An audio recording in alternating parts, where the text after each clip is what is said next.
Within the Star Trek universe, a defining trait of humanity is curiosity, which has been the engine of its greatest achievements, driving the formation of a Federation and fueling an era of unparalleled exploration and progress. However, this same impulse can lead to disastrous interference with forces best left untouched. Star Trek narratives frequently explore the consequences of this overreach, and none is more catastrophic than the tale of the Omega Molecule, the most dangerous particle in the entire franchise. Given its recent appearance in Star Trek Starfleet Academy, this is an opportune moment for a detailed examination of its complete history and all the known facts. Welcome to Trek Central, I'm your host, Captain Jack. Like always, if you want to keep up to date on the latest Star Trek news, lore, and more, hit that subscribe button. Now, we're enjoying making these Star Trek videos on various topics, and we hope you enjoy them as well.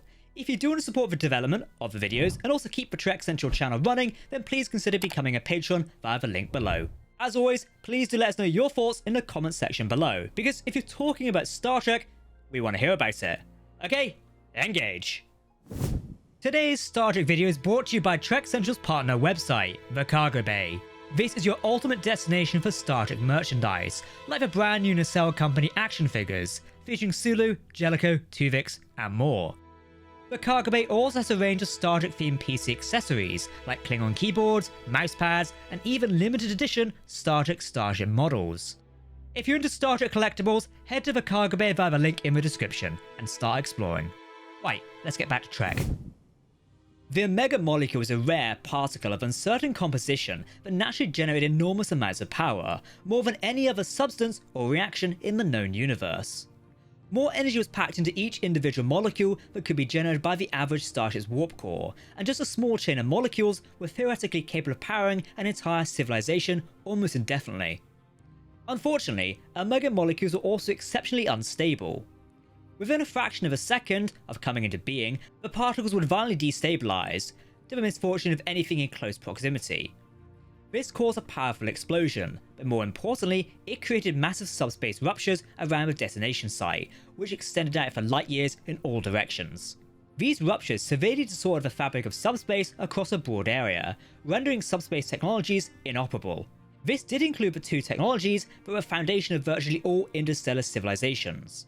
Warp drives, which work by generating subspace bubbles around starships that warp the fabric of space around a vessel, and subspace communications, which of course use subspace to transmit information at faster than light speeds. When in proximity to a subspace rupture, starships would be unable to form stable warp fields, and long-range communications would become impossible. The destabilization of just a single Omega molecule would litter an entire sector with subspace ruptures, making the whole region of space impassable to warp-capable starships, and a dead zone for subspace communications.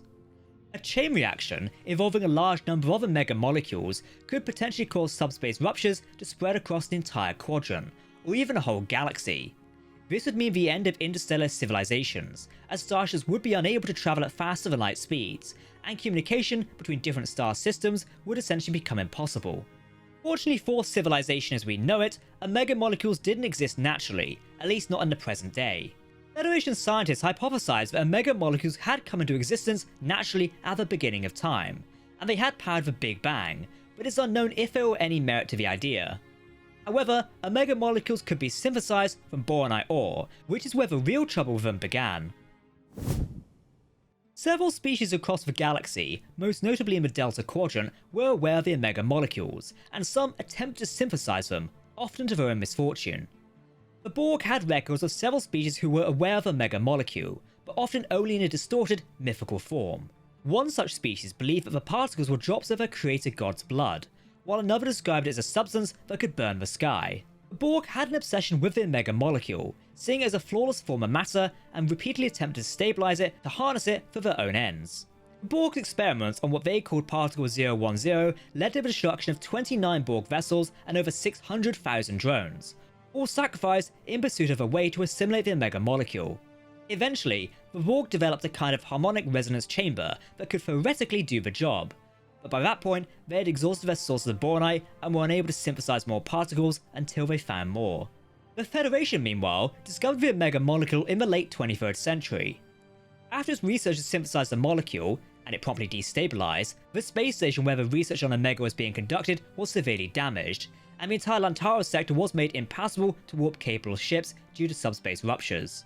The Federation quickly realized how dangerous the mega molecules were, and, fearing that the particles could destroy interstellar civilization, Starfleet instituted the Omega Directive.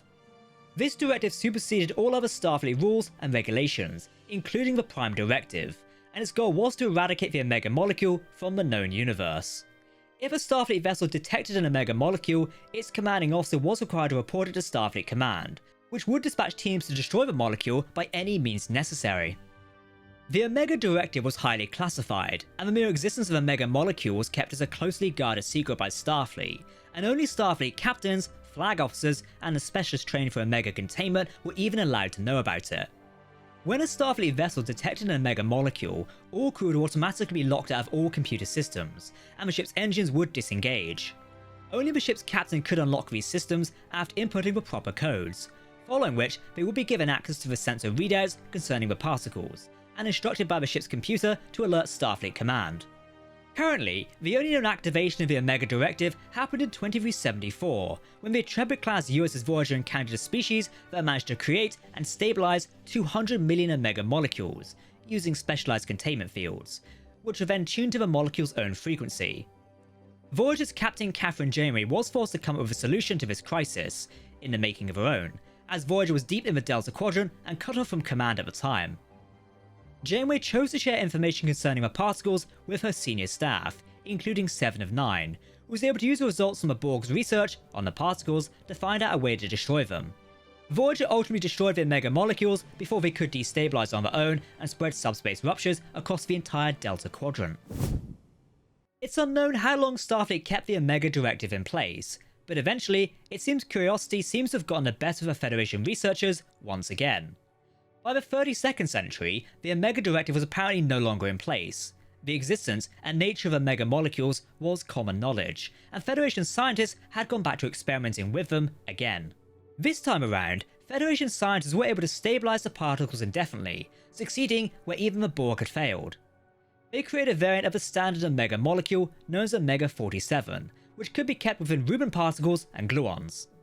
Federation scientists hoped that this version of the particle would be usable as a stable, long-lasting power supply, but instead, Omega-47 nearly doomed the entire Federation.